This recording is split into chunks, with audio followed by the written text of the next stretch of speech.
আমরা প্রথমেই আল্লাহ রাব্বুল আলামিনের কাছে দোয়া করছি, আল্লাহ আমাদের প্রিয় ভাই, আমার বন্ধু, আমার হলের সহপাঠীকে আমাদের মাঝে ফিরিয়ে দিন, সুস্থ করুন।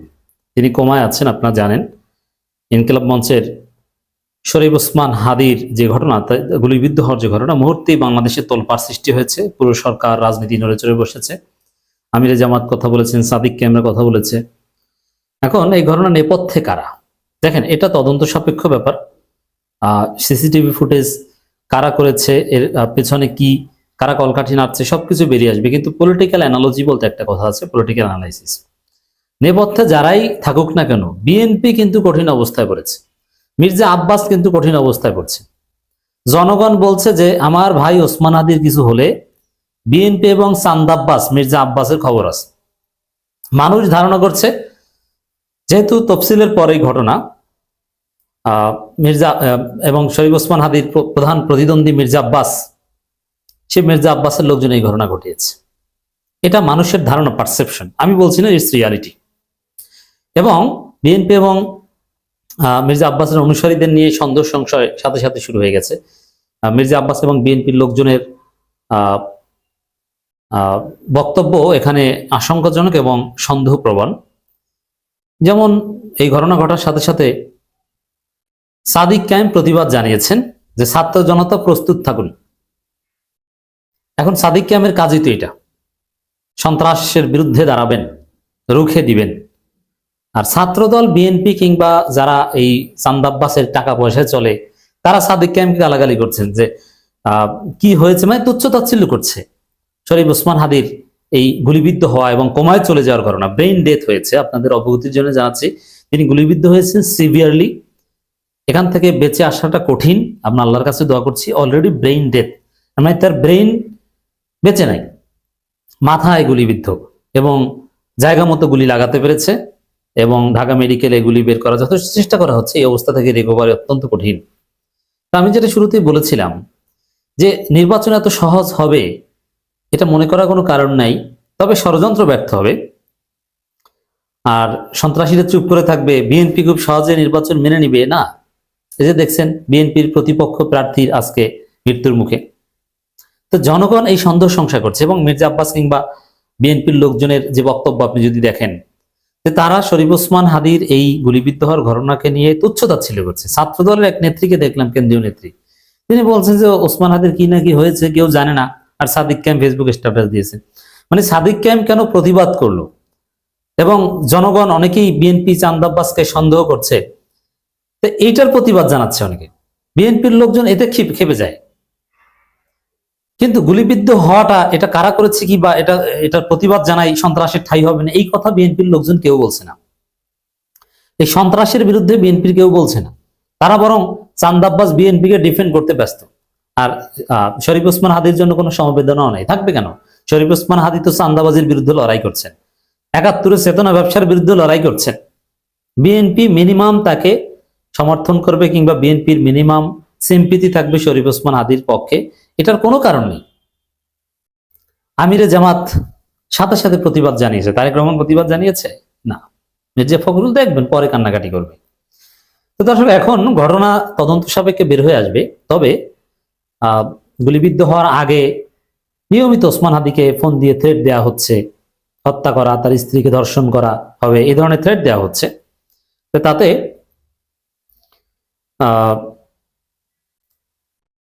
মনে হয় যে এই ঘটনা আওয়ামী লীগ ঘটিয়েছে। কারণ শরীফ ওসমান হাদির প্রতি সবচেয়ে বেশি ক্ষোভ আওয়ামী লীগের।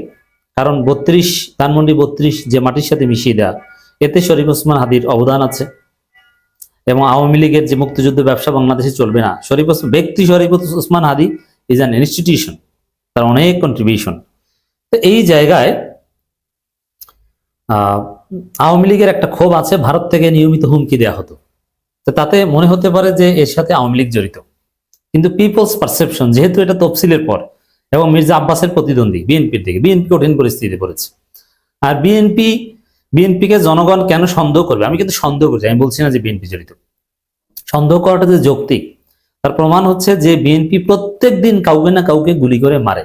সেই বিএনপি যে শরীফ ওসমান হাদিকে গুলি করে নাই, তার প্রমাণ কি? এটা ধারণা করাটাই তো স্বাভাবিক। যেই বিএনপি 5 আগস্টের পর থেকে এখন পর্যন্ত প্লাস 210 জন নিজেরা নিজেদেরকে হত্যা করেছে, কখনো গুলি করে, কখনো কুপিয়ে। বিএনপির পদধারী অনেক নেতা বিএনপির গুলিতে নিহত হয়েছে, খুলনায় একজন, অভাব নাই। এখন এই সন্ত্রাসের দল শরীফ ওসমান হাদিকে গুলি করতে পারে, মানুষ এটা ধারণা করবে, এটাই স্বাভাবিক। অতএব আমার মনে হয় যে বাংলাদেশে সন্ত্রাস যত ঘটবে, যত অস্থিতিশীল পরিস্থিতি তৈরি হবে, বিএনপি তত বেকায়দায় পড়বে, কারণ এর নেপথ্যে বিএনপি আছে। ওসমান হাদির এই ঘটনায় বিএনপি কঠিন বেকায়দায় পড়বে, জনগণ বিএনপিকে ধরিয়ে দিবে, বিএনপি রাস্তাঘাটে ধলাই খাওয়া শুরু করবে অদূর ভবিষ্যতে। এটার কনসিকুয়েন্স এটা। আমি বলছি যে শরীফ ওসমান হাদিকে যারা গুলি করেছে এটা তদন্ত সাপেক্ষে বিচার হতে হবে, এবং এটা ওভারঅল নির্বাচন বানচাল করার একটা চেষ্টা। এটা জাস্ট ওসমান হাদির উপর ঘটেছে, সামনে আরো কিছু ঘটবে। ইউনূস সরকার বাধ্য হবে এখন কোন অপারেশন চালাতে, অপারেশন ক্লিন হার্ট 2, চান্দাবাজ এবং অবৈধ অস্ত্রের বিরুদ্ধে দ্রুত অভিযান চালান, এর কোনো বিকল্প নাই। এবং অভিযান যদি চালায় তাহলে ধরা পড়বে কারা? উত্তর হচ্ছে বিএনপি।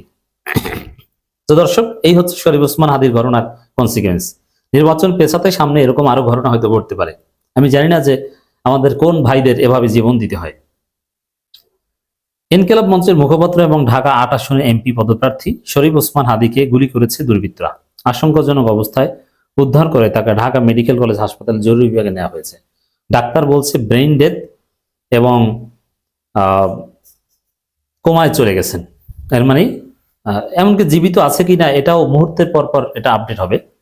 ইনকিলাব মঞ্চের শুক্রবার 12 ডিসেম্বর দুপুর 1:15টার দিকে বিজয়নগর পানির ট্যাঙ্কির সামনে এই ঘটনা ঘটে।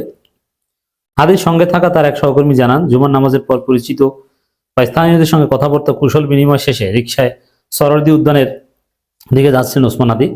আচমকা অজ্ঞাত বন্দুকধারী মোটরসাইকেল এসে ওসমান হাদিকে লক্ষ্য করে গুলি নিক্ষেপ করে। এ সময় গুলিটি তার বাম কানের নিচে, তার চোয়ালের নিচের দিকে লাগে। সাধারণত যে জায়গায় গুলি লাগলে মারা যাওয়ার কথা বা মারা যায় বা হত্যার উদ্দেশ্যে কাউকে গুলি করলে যেখানে গুলি করা হয় ওইখানেই করা হয়েছে, একদম টার্গেটেড কিলিং বা টার্গেটেড গুলি শুটিং। আশঙ্কাজনক অবস্থায় তাকে উদ্ধার করে দলীয় নেতাকর্মীরা ঢাকা মেডিকেলে নিয়ে যায়। শেষ খবর পাওয়া পর্যন্ত চিকিৎসকরা জানিয়েছে হাদির জন্য 4 ভাগ ব্লাড লাগবে, যা ইতিমধ্যে সংগ্রহ করছে তার সমর্থক অনুসারীরা। প্রত্যক্ষদর্শীরা জানান হাদি রিকশায় ছিল, এমন সময় 2টি মোটরসাইকেল থাকা দুর্বৃত্তরা তাকে লক্ষ্য করে গুলি করে। সঙ্গে সঙ্গে তার রক্তক্ষরণ শুরু হয়। পরবর্তী রিকশা করে তাকে হাসপাতালে নেওয়া হয়। তো দর্শক, আমিরে জামাত সাথে সাথে উদ্বেগ প্রকাশ করেছেন। সাদিক কায়েম বলেছেন, ওসমান হাদিকে গুলি করা হলো চাঁদাবাজ ও গ্যাংস্টারদের কবল থেকে ঢাকা সিটিকে মুক্ত করতে অচিরেই আমাদের অভ্যুত্থান শুরু হবে, রাজধানীর ছাত্র জনতাকে প্রস্তুত থাকার আহ্বান জানাচ্ছে। এর মানে বিএনপির লোকজন তারা কেমন যেন বিব্রত একটা ভাব এই সাদিক কায়েমের বক্তব্যের বিরোধিতা করছে।